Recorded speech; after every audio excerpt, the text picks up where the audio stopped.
رمضان كريم أصحابته جنالك حقباري كسو دواذا موضوعنا مانتا هتلر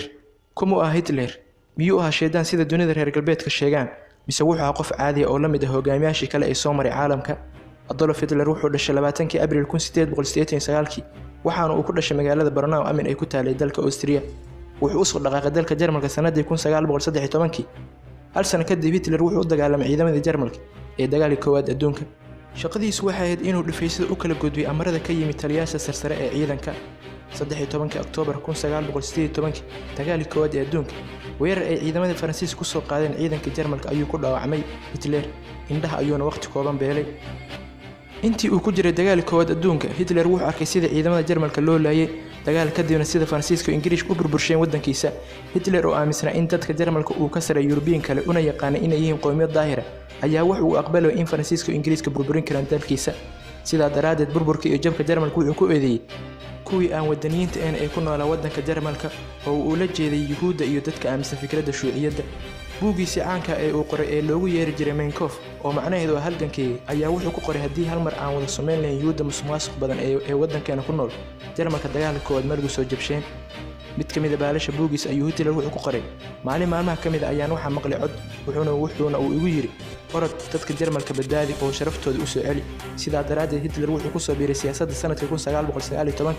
waxaana uu ku biiray xisbiga shaqaalaha ee Nazi Party laba sano kadib 1921 waxaa loo doortay Hitler hogaamiyaha xisbiga shaqaalaha ee Naziga waxaana uu dejiyay afkaarihii iyo mabaadi'da xisbiga shaqaalaha ee Naziga waxaana kamid ah mabaadi'daas in dhiiga dadka Jarmalka uu yahay kan ugu fiican ayna dadka Jarmalka yihiin qoomiyad daahira iyo in la sameeyo Great Germany oo ahayd in la mideeyo dhammaan dadkii ku hadlay af Jarmalka oo ay kamid ahaayeen Austria iyo gobollo ka tirsan wadanka Yugoslavia oo dadkoodu ay ku hadlayeen luqadda Jarmalka iyo in la laalo dhammaan xuquuqdii dadka Yuhuudda lana baabi'iyo iyo in la burburiyo heshiiskii Versailles Treaty kaasoo ay wada saxiixdeen Jarmalka iyo qoodihii Ingiriiska iyo Faransiiska kaasoo dhigay in waxyaabaha uu soo saaray Jarmalka ay si bilaash ku qaataan Ingiriiska iyo Faransiiska iyo in gobol kamid ah dhulweynaha Jarmalka lagu daro wadanka Faransiiska sanadii 1923 wuxuu isku dayay Hitler afgambi fashilmay inuu kula wareego wadanka waana la xiray hal sano kadib 1924 Hitler waxa laga soo siiyay xabsiga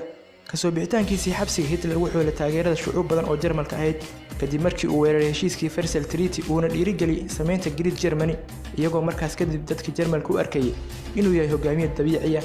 kaasoo dhibaatada ka saari kara wadanka Jarmalka waxaana uu ku celcelin jiray in nidaamyada hanti-goosiga iyo hanti-wadaaga ay dhibaato ku yihiin dalka Jarmalka bishii July sanadii 1932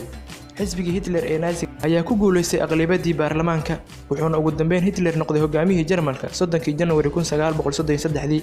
muddo hal sano gudahood ayuu wuxuu ku bedelay dastuurka Jarmalka kaasoo ogolaanaya asxaabta badan wuxuuna baabiyay dhammaan asxaabtii jirtay wuxuuna ka soo reebay xisbigiisii shaqaalaha ee Naziga sidoo kale wuxuu burburiyay qodob kamid ah heshiiskii Versailles kaasoo dhigay in Jarmalka aanu samaysan karin ciidan ka badan 100,000 oo askari wuxuuna sanadii 1934 ka dhigay ciidanka Jarmalka 450,000 oo askari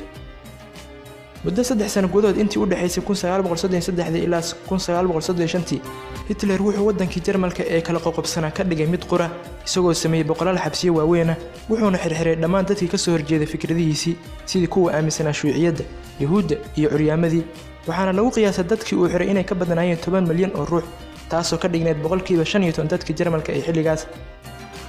markii uu Hitler hubsaday inuu xiray dhammaan dadkii ka soo horjeeday fikradihiisii Jarmalkiina uu ka dhigay mid hal fikrad leh ayuu sanadii 1936 ku dhawaaqay qorshe uu ugu magac daray Four-Year Plan kaasoo soconayay muddadii u dhaxaysay 1936 ilaa 1939 kaasoo hadafkiisu ahaa in wadanka Jarmalka laga dhigo quwadda ugu xoog weyn caalamka xag military iyo xag dhaqaalaba ugu dambeyn sanadii 1939 kadib 7 sano oo uu xukunka wadanka hayay Hitler wuxuu Jarmalka ka dhigay quwadda military ee ugu xoog weyn caalamka halka dhaqaalaha wadankana uu keenay kaalinta labaad isagoo si xoolo ah ku soo dhaafay dhaqaalihii wadamada Faransiiska iyo Ingiriiska waxaana ka horeeyay oo kaliya wadanka Mareykanka oo markaas ah dhaqaalaha koowaad ee adduunka sidoo kale Hitler wuxuu shaqo la'aantii baahsaneed ee ka jirtay wadanka Jarmalka taasoo gaaraysa 36% uu ka dhigay mid siira ah kadib markii intaas oo horumar uu ka sameeyay wadankiisa ayuu Hitler u soo tafaxaytay dhul balaarsi wuxuuna 3 September 1939 weerar ku qaaday wadanka Poland halkaas ayuuna ka bilowday dagaalkii labaad ee adduunka in ka yar 3 sano oo ku beeganay sanadii 1942 Hitler wuxuu qabsaday 75% dhulkii Yurub laakiin dhamaadkii 1942 ayay xulafadii Mareykanka, Sofiyeedka iyo Ingiriiska soo rogaal celiyeen oo weerar aan kala joogsileen ku soo qaadeen Jarmalka ilaa markii dambe ee qabsadeen Jarmalkiiba. ugu dambeyn wuxuu Hitler istoogtay 3 Abriil 1945 isagoo ka cabsanayay inay gacanta ku dhigaan ciidamadii casaa ee Sofiyeedka kuwaasoo in yar u soo jiray qabsashada caasimadii Jarmalka ee Berlin. halkaas ayaan ku soo gabagabaynaynaa mowduuceena maanta waana inoo mar kale.